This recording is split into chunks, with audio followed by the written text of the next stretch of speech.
to The Truth is Simple. I'm Dave Corum, your host. Today is Tuesday, March 12th, 2024, episode 2, or season 2, episode 10. And we're going to be talking about religion under siege in America. But before we jump into that, I want to go back and talk to you what happened to my last week's video. If you had a link going to YouTube from one of the many websites that I kind of linked to the YouTube site, you probably saw that it was blocked. So what's up with that? What is Dave doing to get blocked by YouTube? Well, let me just say, if you want to watch that video and see it in its entirety without being blocked, you could go to my Patreon. The Truth is Simple there. Or you can go to Rumble. The Truth is Simple there as well. And see that video that was not blocked by YouTube. So here's what they told me why they blocked it. I put Bill Maher. I had 3 videos on there, little clips of videos. Like I said in the past, I think if I put video clips, they're just going to block me. Boom, here you go. They blocked me. So Bill Maher, he's got a TV show. I think it's on HBO. And he posts his videos out once in a while. In fact, the video that I took a little, I think it was 5-minute clip out of a 12 to 15-minute clip, it's on YouTube for free. Now, actually, here it is, right here. You can link it and go look at it yourself. So I thought it was very appropriate for what I was doing as far as my talk last week. And so basically, YouTube says that belongs to HBO, and you can't use their video without their approval. Seems logical and probably correct legal-wise. So maybe they're protecting themselves and protecting me. The only issue is, as you can see, the video on the screen there is a YouTube video, and it's free. You can go watch it anytime you want. So I thought, it's a YouTube video. It's free. Anybody can see the whole thing if they want. There's the link now. I don't think I put the link up before, so maybe that was something. Maybe they have an AI that's scanning all this stuff and flew up a flag. Maybe there's a human that checked it and said, it's true. It is this video. It is that guy. It is an HBO video, and you can't use it. But the thing is, I got it off of YouTube, and it was free on YouTube, so anybody could watch it on YouTube for nothing. So anyway, if you want to see that video, which I think was very well put together, who are you listening to? It's very reasonable to understand what is happening to us and our kids and our youth and how we're growing up now in the United States. I would recommend you go back and watch that. Like I said, it's on Patreon and it's on Rumble. So maybe I try not to use YouTube links too much anymore, only because of issues like this with YouTube that, in my opinion, are a little over-possessed, but maybe they're doing it because, like I said, legal issues for them. And I don't want to get sued too. I'm not a rich guy, so I can't afford that to get sued by YouTube, or YouTube or by HBO. But like I said, it's free on HBO. So if you want to go watch the whole video, there's the link right there on the screen.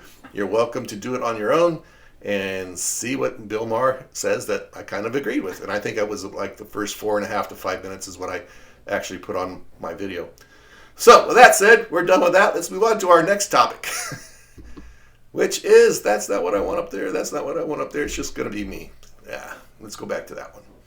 All right, so what we're going to talk about today, we're going to talk about religion under siege in America. Is it under siege in America?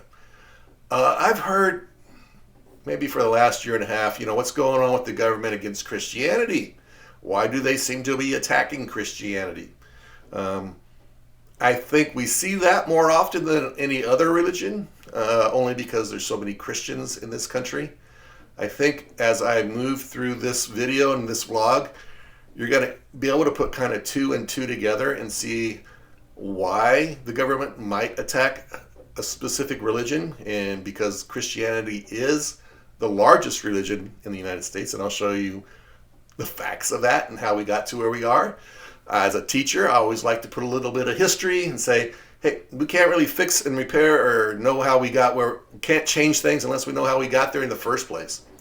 So that's what I'm going to kind of do with you today. We're going to try to figure this out and see how we got to where we are today. How did Christianity become the biggest religion? We're going to kind of go over our forefathers who write some of our founding documents, like the U.S. Constitution and all the amendments that are attached thereto. So I think that's important to know what their mental thought was as far as were these people religious or not? Were they Christians in and of themselves? What were they? You'll find quite a bit of stuff out there as I was searching. The big thing right now is deism, and we'll talk about that a little more in depth in a second. But let's look at how the 13 colonies kind of got formed in and of themselves. The 13 colonies were mostly Puritans and Quakers coming from at least the English 13 colonies. If you were to go to South America, where Catholicism in the founding countries like Spain and Portugal and so forth was the main religion in those countries at the time, Roman Catholicism, you'll see a lot more Catholics down in those countries than you will see. Basically what you're going to see is what were we? Protestant Christians, mostly out of Lutheranism and the Anglican Church, the Church of England, which was a Reformed church that broke away from Catholicism in the 1600s, I believe it was. So a lot of the people at that time, a lot of the religions were fighting in a lot of these Western, if you would say, European countries about which form of Christianity was true and correct. So I guess you could call them the Christian wars between ways and manners of thinking. Catholic Church, the Roman Catholic Church, for many centuries had control of most, if not all, of Europe. And when Martin Luther in Germany, I believe he was an Augustinian priest, separated from there and started the Protestant Revolution of Christianity. Other sects kind of did the same thing, and you can kind of see that somewhat still today. A new branch of Christianity pops up here and there once in a while. You have the Mormons in the United States and so forth. There's several other churches out there I'm not going to really jump into, but you can see how they are kind of sects. They believe in Jesus to a certain extent. They believe in the Bible, the Old and the New Testament, but how they interpret it is slightly different. So how did we start here in the United States? The original 13 colonies of the United States were English British colonies. So of course, they kind of inherited the religious parts of England into the United States. England being a Christian country in and of itself, the UK, United Kingdom, or Great Britain, or whatever you wanted to call it back in those days, in the colony days. British Empire. They were pretty big at the time, spanning almost the whole globe in certain areas. A lot of Western Europeans and people that were living in Britain did not want to necessarily follow the Anglican or the Church of England. So they had their own faiths, and because the Church of England was run by the King of England, and it was a totalitarian type system where the people don't really have any rights, they were persecuted, even being Christians, but they didn't want to follow the King of England. They didn't want to follow the Roman Catholic bishop or pope in Rome. They had their own version of Christianity, which then were being persecuted in these countries. So they were looking for a way of getting away and starting afresh in a new place. And those are the people that originally came, most of them, not all of them, but most of them came to the 13 colonies in the Americas to escape religious persecution in Europe. So that's how we got there. And they included the Puritans, the Quakers, some Anglicans, which again is the Church of England, some Protestants religious that came from the Dutch countries, the Netherlands and Denmark and those areas, Belgium, that came over eventually, and from Germany as well. And then we had some Catholics, of course, that moved here as well. When you think of the Irish, they were primarily Catholic, and they moved pretty much to the United States for freedom and for a chance, a new opportunity to have their own laws and their own land and their own to own property, and to start anew and afresh and not be controlled by anybody. And then you have the Baptists, which is also a Christian a version of Christianity that came as well, initially probably from the Anglican Church and so forth over there, because a lot of Baptist church, where their head was the King of England over here in the United States. So there you have it. The foundings of the United States basically came from the United Kingdom, Great Britain, the British Empire, whichever you want to call it. A lot of them came here for religious persecution reasons, to escape the tyranny against them in Western European countries and Great Britain, UK, and that's how we started. So let's look at our forefathers. When you think of them, George Washington. What was George Washington? Well, I might bring something up on the screen so you can kind of follow along with me a little bit. Research that I found, there's a big thing. I think I talked about deism, and actually it's on this slide here, so let me bring that up. I hope you can see the whole thing. But there's a saying that all of our forefathers were deists, and the only real deist that I was able to find might have been Thomas Jefferson. And here's what deism is. You can look it up and read it for yourself right there. Jefferson created his own Bible, Jefferson Bible. He took a lot of excerpts out of the New Testament. He kind of didn't even pay attention in his Bible to the Old Testament. And he cut out a lot of pieces and parts and so forth and condensed it. I think it was down to like 93 or 95 pages, something like that. If you know the New Testament, it's much larger than that. So he cut a lot of things out because of the beliefs that they had here with deism. He's probably only the real true deist. He believed in a God, a superior being. He believed a lot of the things in there, but all the miracle workings, maybe even the resurrection of Christ, Jesus, things like that, supernatural events, walking on the water, this bread and this wine is my body and blood, things like that, symbolisms. He really didn't believe somewhat as a deist. But if you look at the other leaders, George Washington, and you can see it right there, he was kind of an Anglican. A lot of our forefathers were not, from what I read, were not really big professors of their faith, meaning that they attended church all the time, that they always put Jesus or God first in everything and anything they did, maybe similar to what we kind of see somewhat today. Ben Franklin, you can see right here, raised in the Puritan faith, went to church a few times from what I read, like 5 times, and realized that he thought he knew more than the pastor did, or the pastor was not up to his stature and knowledge, so he stopped going. But still, you can see some of the things here. He believed in God, the creator of the universe, that governs by his province, so God is the creator, and you can see that in the Declaration of Independence, some of these things. Samuel Adams, who you know, is a devout Congregationalist, which kind of came from the Anglican Church, I believe, brought up as a devout Puritan, and so forth. Religion played a role in politics, but he hated the Catholics, who are Christians too. And you'll probably find that with a lot of Reformed Christians. They did not like Roman Catholics, which you could probably tell the way they treated the Irish that came here that were Catholic from Ireland, because they were hard Catholics. They followed the Pope of Rome and so forth. So they were looked down upon, and often Irish were the grunge of America for a long time.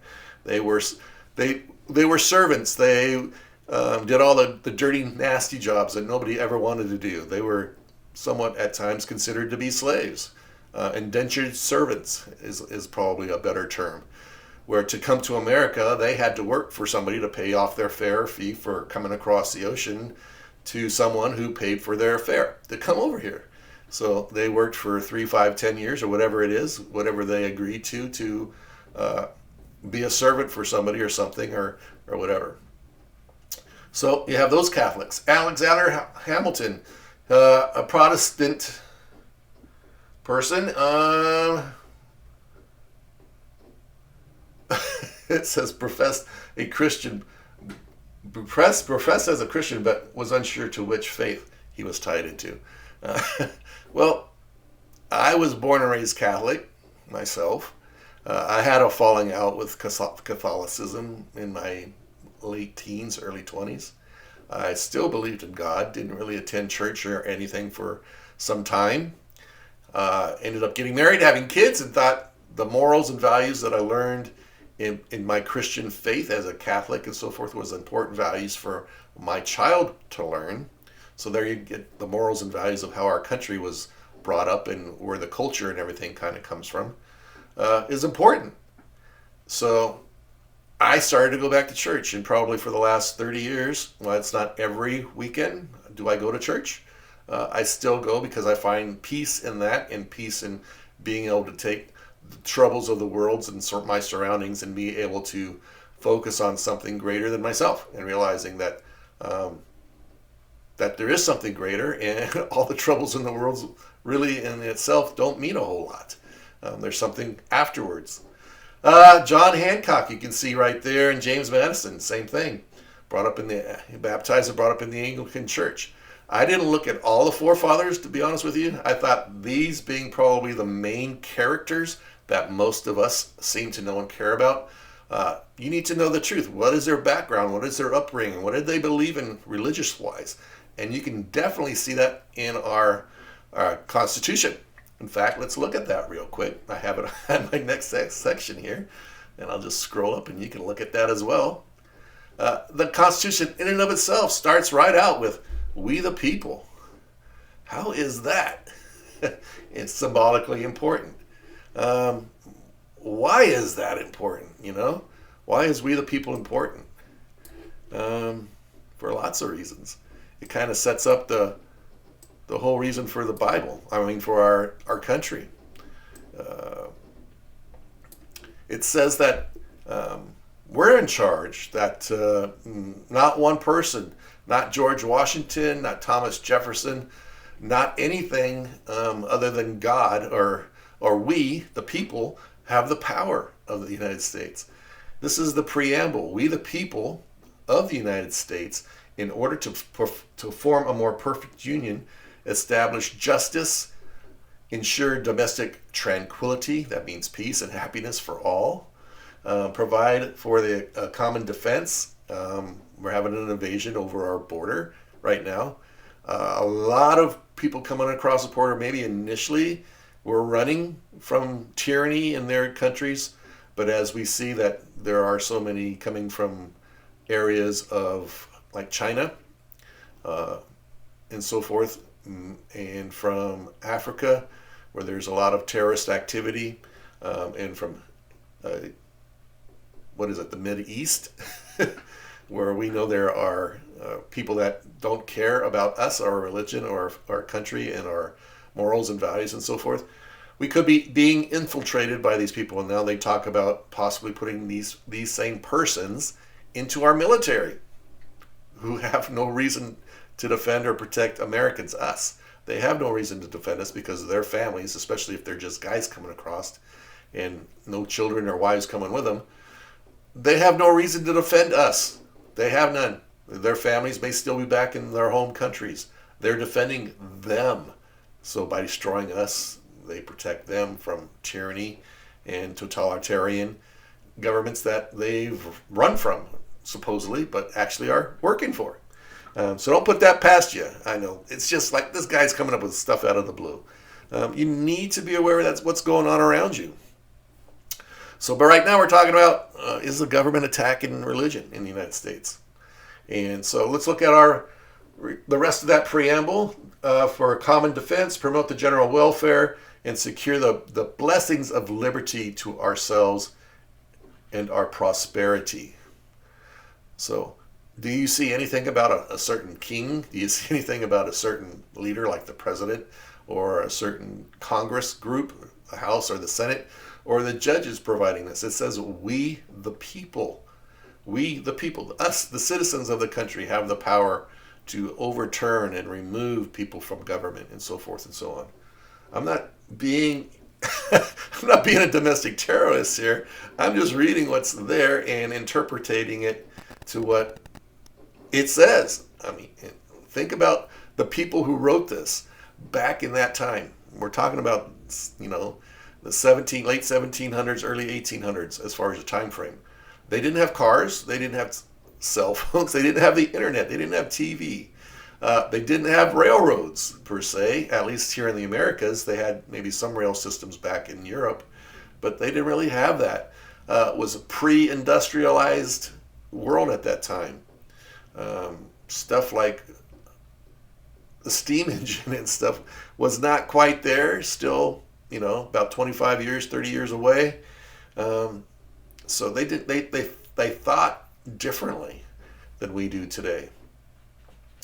That doesn't mean it's bad or good. They thought they were just as enlightened and up to date and fair to everything around them in the world as we do today. And who's to say 250 years from now, if man still survives and is around at that time, what will they say about us?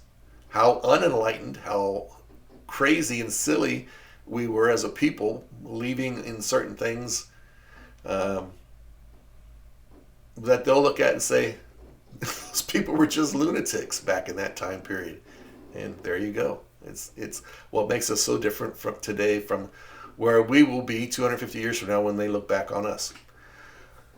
To ordain and establish this Constitution for the United States of America. We are just what it says, the United States. A state is a country in and of itself. The states came together under this Constitution to strengthen themselves, to make it better for everyone. And that's what this Constitution is set up to do. And those powers, which I'm going to say here, in the Ninth Amendment, right there as you can see it, the enumeration in the Constitution of certain rights shall not be construed or denied or disparaged to others retained by the people. So there's nothing in the Constitution that says the people can't change it if they decide to change it and make it better or make it worse. In some cases we have made things worse by putting in some amendments in which were later found to be not as good as they thought, and they retracted some of those amendments. But it's retained by the people, so if it's not in there, if they make no comment, enumeration is a detailed account in which each thing is specially noticed. If it's not noticed in the Constitution, it reverts back to the states and the people for a decision. And our government is not, federal government, is on a track to remove all the state powers and say, hey, forget the Constitution, what it says right here in the Ninth Amendment, we disagree with. The government is saying that. So that's moving towards a totalitarian type government, or what is this other one? I forget. Authoritarian. So you have a totalitarian government on the far right side, and you have an authoritarianism on the far left. And if you look at them, they're almost identical. So I don't know why they need two for almost the exact same thing, but you have the crazy loons on the far left and you have the crazy loons on the far right. I like to think I'm in the middle, and I'm not a loon, but that's for you to determine. First Amendment, Congress shall make no law respecting the establishment of a religion. And I talk about that in Season 1, Episode 12, the U.S. Constitution, Part 1, the First Amendment, where I go in there and I specifically talk about separation of church and state. That is a lie. There is no law, there is no rule about separation of church and state. Go back and watch that. I talk about the Danbury Church, I think in Connecticut, that asked a question because they were being harassed by their state government based on their religion. And so Thomas Jefferson wrote back where there should be a separation of the church and the state. But it's an opinion by Thomas Jefferson. It is not a law, it's not a rule in our Constitution. There's nothing in there. And if you read this segment, again, the First Amendment, Congress, that's the House and the Senate, because they're the ones that make laws in this country, who then the president signs or vetoes to make it actually become a law. And then the judicial system through the Supreme Court and the levels below take the Constitution and measure it up against that law. So if Congress made a law against a religion, it would go to the courts, they would rule upon it and say, yay or nay, whether the government can do that. And so it says right here, the Congress shall make no law respecting the establishment of religion. As I just said, the United States and 13 colonies had many different sects of Christianity in the country. At this time when they were doing that, there was a small Jewish population. So Judaism was here in the United States. You'd have to think there were probably people from the Middle East, so there was probably a small sect of Muslims living here as well. The population of African Americans, black people coming from Africa under slavery or otherwise, I saw estimated at about 1.1 million people at the time of the Revolutionary War lived here. So that was probably fairly significant back in those days as the size of the population. The 10th Amendment, the powers not delegated to the United States or the United States government by the Constitution, nor prohibited by it to the states, are reserved to the states, respectively, or to the people. So that's what I just said. The federal government is trying to abandon the 10th Amendment. They are definitely in neglect on the First Amendment when it comes to this section, no laws respecting the establishment of religion. Or interference. It doesn't say interference though, so I'm kind of reading into it a little bit maybe. But interference into religion. They have no right to do any of these things. There is nothing. We had just had COVID-19 where they closed down churches and so forth. Understandable. There might be a short-term need or a reason to limit contact. And thank goodness for the internet, because it allowed churches to still go online and do services and so forth. But that's not the same as having an on-site, especially when grocery stores were still open, when marijuana places here in Las Vegas were dispensaries were still open, gas stations were still open. All those things that you need to operate and run a country without having a revolution happening were still available to you. Casinos were closed for a short time, but they opened up relatively quickly here in Vegas with certain limitations. Spacing out machines, no smoking in the casinos, and all the buffets were closed down. No more buffets. Those types of things. So the government kind of made adjustments. We had all the riots and everything that were going on at the time. BLM. It's hard to say if they were, or Antifa were in masks. It's hard to say that they were wearing masks because they were trying to be health-wise safe, or they were just trying to hide their faces. In my opinion, coming from a law enforcement background, you don't want people to know you're rioting out in the streets. A lot of those were riots. They were not protests. You just, again, I hit that in the First Amendment back there in either that episode or the second episode, the U.S. Constitution, where it says you have a right to go out and protest peacefully, right? Peacefully protest against the government.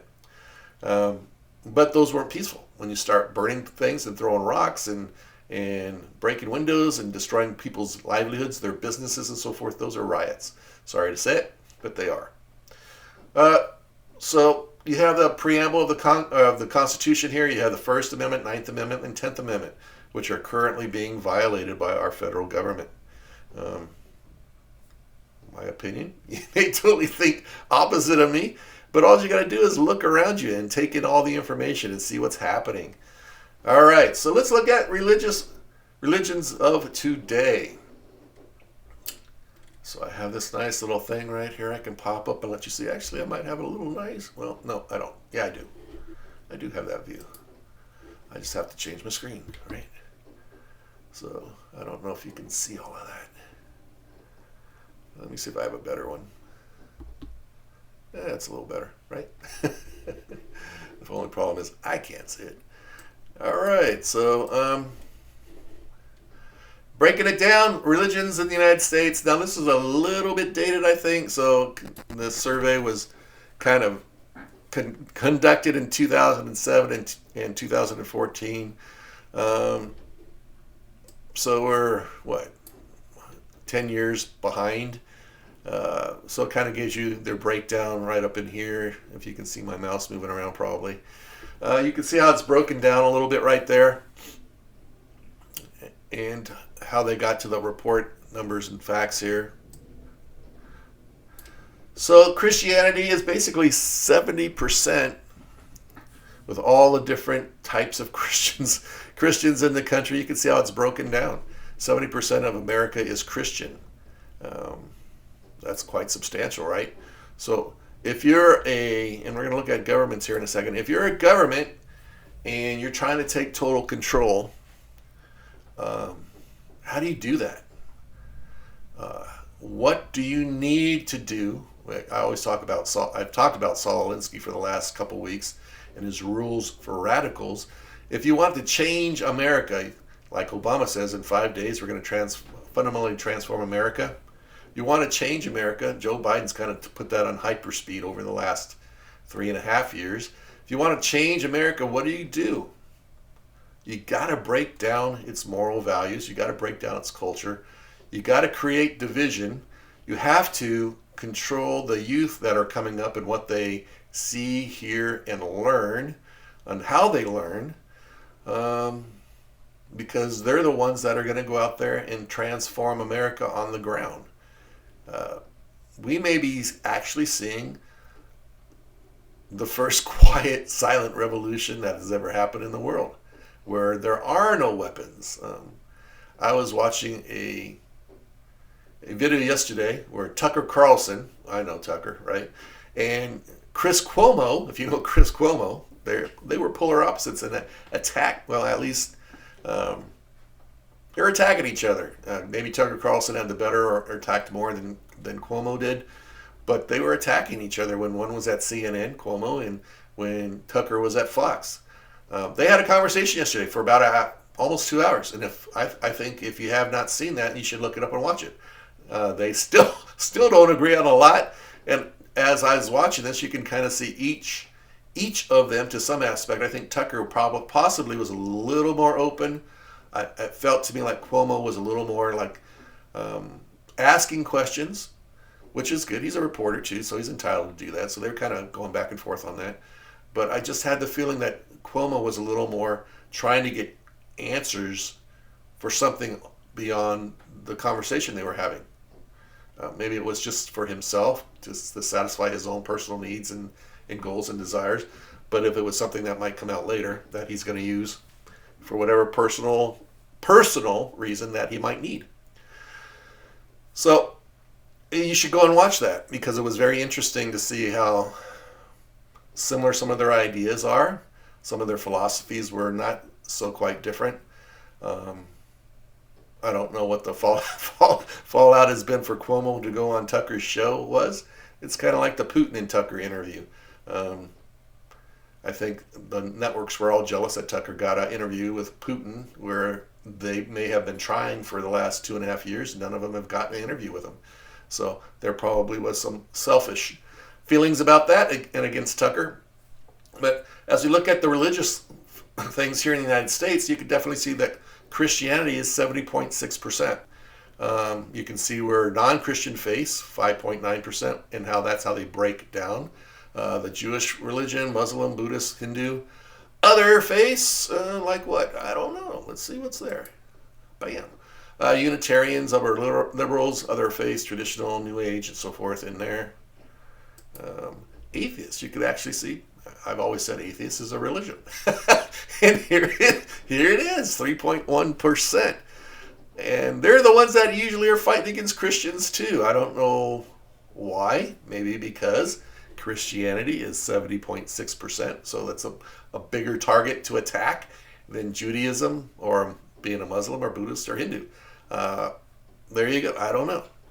Agnostic. There you go. Kind of believing in nothing, I guess, to a certain extent. What is agnostic? Do we know? I think we can click on that. And so, website you can go to and check it out on your own. I don't know if you can see the actual page. I'm going to maybe, I can't bring it down right now. It's on TV, or we're recording. So, kind of breaks down more information, demographic information about agnostics and so forth. But anyway, it kind of brings down, and then it shows geography. Good website to go to. You can break it down, topics and questions. Break it down here. Beliefs and practices, social political views, demographic, information. So it's important to know who these people are, right? Genders and so forth. I did not go way deep into that, but now that you know kind of where this website is at, you're able to go there and look up some of this stuff on your own. So there you have it. So let's get back to where we were on my little cheat sheet here. And there we are. We're back.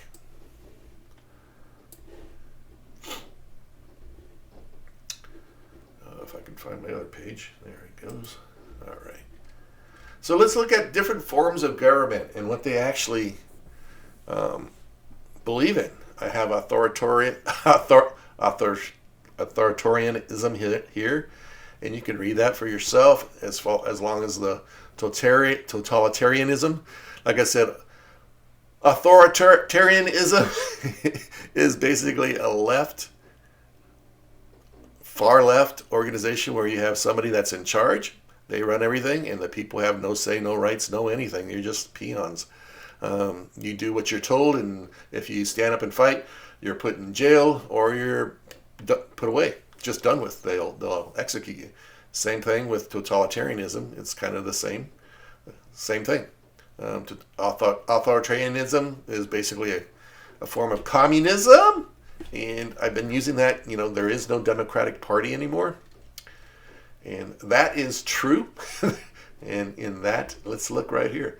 We're going to go to that, and if we hit this button, I hope, we're going to use that one so you can see the whole page. I wanted to show you the website, the information. So here's the website information. It's called diffin.com. This is where I got some of my information. The slides you're going to see that contrasts different forms of government. You can go here and check it out for yourself. What I looked up was not a lot of them, but the ones that I looked up was the communism and socialism. What's the difference between those two? And so here's communism. And you can kind of look at it on your own. I mean, as you scroll down, you can see the difference between the two, the key elements. Lots of socialism countries fundamentally transform. When I was looking at this, I scrolled down and looked at, I think they had countries that currently are using this type of government system. Communism, there's only like 5 or 6 countries in the world, and you're going to know them. It's China, North Korea, it's Cuba. What was the other one? I can't remember.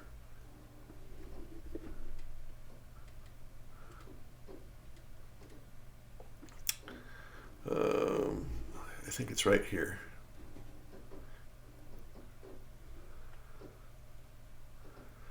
So, major communist parties include the Communist Party of the Soviet Union, 91, which is when they disbanded. You could see how the current Russia is a communist state, maybe. But it's more likely a totalitarian or authoritarian type system. Putin is in charge. He's putting away anybody that disassociates or disagrees with him, and that type of thing. Socialism has never been successful. Communism has never been a successful form of government. Socialism, I would say, would probably actually be one of the best systems out there, to some aspect, where you don't have social structure, where you don't have class distinctions, or they're diminished. Basically, everybody's the same, except for those that are what? Except for those that are, I'm going to flop over here. Let's see if my picture pops up. Except for those that are elites. There's going to be, in this system, the government needs somebody to run positions of power, large companies, large corporations, because government is not good at that. So they'll put somebody in charge of these things, and they're working for the government, basically. Their job depends, or their position depends on them staying online with them. and doing what they say for the most part, but they'll give them some freedom, and then they'll be sitting on top of the pyramid. The top, anywhere from 1 to 5% of any country, will be controlled by that elite group, as they call the CCP, the Chinese Communist Party, and I think in the Soviet Union, I forget what they called them, but they had their elite class too. So I would educate you to go and look at these areas. Calculation. Just move my camera here for a second, a little bit. So communism, a centralized government, planned economy, dictatorship of the proletariat, so the people, common ownership of the tools of production, no private property, equality between genders and all people, international focus, usually anti-democratic, and a one-party system. I was listening to Cuomo. He says we need to get rid of, I think Cuomo said it, we need to get rid of both of our parties in the United States. And go to what? It would be a question. We're already in the process of doing that. Do you think the Democratic Party in and of itself is going to exist once they consolidate power and turn us into a communist country? No, they won't. They'll change the name. It'll become something else. Ideas. All the people are the same, and therefore classes make no sense. The government should own all the means of production and land, and also everything else. People should work for the government, and the collective output should be reestablished equally. The problem with that, well, it sounds okay. I think that might be a good idea to some aspect, is the government can do nothing right, and there's always going to be those on the top that take everything and leave nothing for anybody else. And that's what you're seeing right now in the transition of the United States. The diversion from what we would call capitalism. The United States is not it is a capitalist economically country. Free enterprise. How do things get discovered? How do new things come about? It's because people are able to think out of the box. They are rewarded for doing those things, thinking out of the box, creating a new product, service, or something for the masses, and it creates wealth for the country. It creates wealth for those who may invest in it, and it can create various different classes, but everybody's on the same equal footing to some aspect. Right now, they're trying to cut us off on the knees. Why is unemployment kind of going up and down right now? Why are wages, which we're increasing because of inflation, going flat right now? They're talking about raising the minimum wage in California, which is somewhere between, depending on what you're doing, somewhere between $15 and $20 an hour now. If you've gone to California and you bought a hamburger or something at McDonald's, you can expect to pay somewhere between $13 and $17 for your sandwich, your fries, and your drink. The middle class never gets compensated in the same, meaning once the lower class or the bottom wage is raised, the middle class doesn't get that same proportionate raise, which then deteriorates and removes the middle class. It brings a classless system in effect. So all the hard work, all that stuff you did to start your own business, all the risk you took to start your own business or create that item and everything, and then go out there and try to sell it, is being taken away from you. So that's where we're moving to right now. How does that affect religion? Well, to destroy any kind of, let's look at the next one. Let's look at communism versus democracy. So here you go. I think that's important because this is a direct correlation. Where we're at, we're not really a democracy. We're a republic, if you didn't know that. And we'll throw that up there in a second. So all the Democrats saying, we're going to lose our democracy. We are not a democracy. If you think we're a democracy, you need to re-educate yourself. We are not a democracy in and of itself. We are a republic. And it says in our, what do we say? I pledge allegiance to the flag of the United States of America and to the republic for which it stands. The Pledge of Allegiance, a republic for which it stands.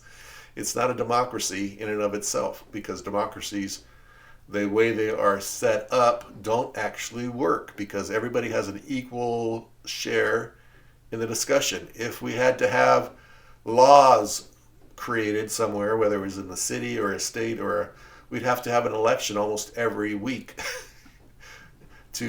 so the people could vote and approve that. We have a republic in which we elect representatives to go represent us in office.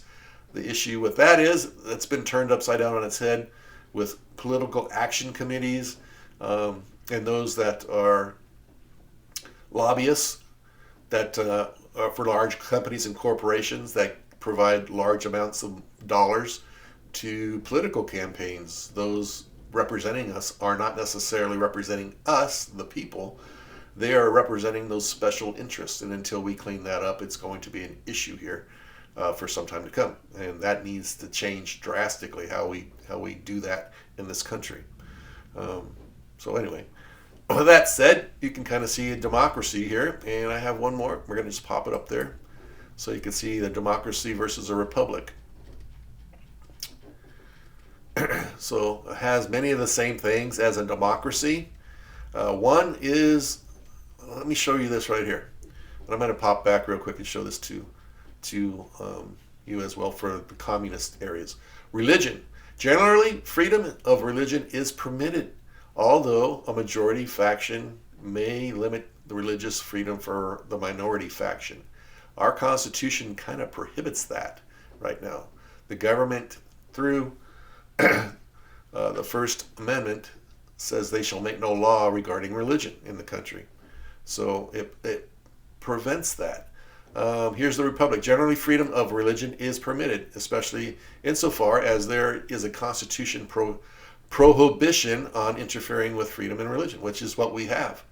The government has to stay away from that. But you can see from certain things that separation of church and state, which does not exist anywhere in our documentation, our founding documentation, where the government uses that because they brainwashed us into believing that there is a separation of church and state, to the point where we attack Christians based upon, if you're a Christian, you can't be in government, right? And that may be where we're going eventually. All right, so let's pop back real quick and look at communism and socialism. So for religion, for socialists, freedom of religion, there is freedom of religion, but usually promotes secularism. So there's usually one religion in a country, and you can see that in most countries today. Mexico, is, in my belief, is mostly Catholics. They are Christians, but they don't look so kindly at other Christians, perhaps, or any other faiths, like being a Muslim or those types of things, or being a Jew, or and those types of things, Jewish. In communism is where we are going. We are heading off that cliff. Religion is abolished. And that's all I need to say.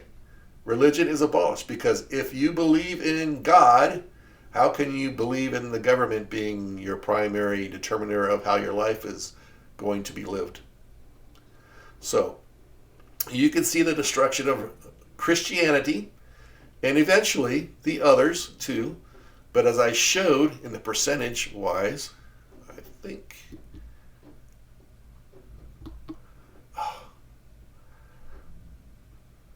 Percentage-wise, let me go back to that. Yeah, I can go here, there. What? There. Percentage-wise, you can see why they would be attacking Christianity right now, because the vast majority of Americans are here. 70.6% of America are Christians. In effect, you have to destroy Christianity. You have to destroy the religion to get the government total control. You can't have religion. You can't have somebody else in control, God, Jesus. You can't have them in control and still think you're going to control the population. So with that said, and what I just showed you with communism, right here, religion, socialism, same thing to some aspect, but we're not moving towards socialism. We are not. We are moving towards a one-party system, the abolishment of the Republican Party, towards the Democratic Party. Even North Korea is called the Democratic Republic of North Korea. Is it a democratic republic? It is not a democratic republic. There is one guy in charge, whether he's an authoritarian or he's a totalitarian, doesn't matter. In my opinion, they're both basically the same thing. In my opinion, they're both basically the same thing, and he's in charge. Same with China. There's one guy in control. Mao Zedong. No, that's not him. I forget his name. The current chairman of the Chinese Communist Party. He's in charge. He's in control. They've given him absolute power over the country. Anybody else sitting in the seats below him, they may have a little bit of power. If he doesn't do what most of the Chinese communists on this organization that sit on his little Communist Party seat, maybe there's 20, 100 of them, if he's not doing what they really want them to do, then the majority may eventually get rid of him, or he'll just slowly execute them one by one to control power. You can see it in Russia. Putin, he's been in office for 20 years, 25 years now, whatever it might be, and he keeps getting reelected. Why is that? Because he imprisons or kills his opponent every year. What do you see happening in the United States right now? With all the conservatives being attacked by the Department of Justice, the FBI, and so forth. They used old age against Biden as a reason not to prosecute him for all the documents he had in his possession that were top secret. Where is that in the law that says we can relieve this guy because he's an old, senile president? He's the president of the United States. Why is he in office if he's old and senile, old guy that can't remember anything? Can you see through all this stuff? Do you care? Do you not care? You should care. You should care absolutely what's going on. And you need to take control of what's going on in the world, in our governments. You have to take care. Because if you just continue us to go on the way that things are happening, then we're all doomed shortly. Thank goodness I'm not very young anymore. So you may have to deal with it much longer than I do, as far as that goes. So, what do I want? I want that one. And I know it's hard to be the producer and doing all the stuff at the same time. So with that said, I think we're going to stop right here. Attacks on Christianity. Next week we're going to talk about separation of church and state a little bit more. We're going to talk about other religions. We're going to talk about things in and of itself in the United States that point directly towards how they're attacking Christianity. You can see it in a lot of our governmental institutions. You can see it in a lot of our holidays. We have spring break right now, right? Some of us still believe in Easter. It's not about a rabbit to that point, but we sell it. It's a big marketing tool and a capitalistic tool until the holidays are taken away. Every month we have a new holiday or a new month of this, that, or the other thing. Why? We want to spotlight these things? Okay, maybe. But a lot of them are not real anymore. I don't want to attack certain holidays. My daughter, during this last Christmas, me and my daughter had a conversation. We talked about Christmas, we talked about Thanksgiving, and we talked about how Christmas was the birth of Jesus and so forth. But those aren't even called, that's not even called Christmas anymore. They call it the holidays. The holidays of what? We have New Year's, and a certain day on December 25th we celebrate. Why do we celebrate that certain day of the year? Because 70.6% of the Americans are Christians, still the majority to some aspect. But you don't really hear people say Merry Christmas to you anymore. Easter, you don't really see people calling Easter spring break.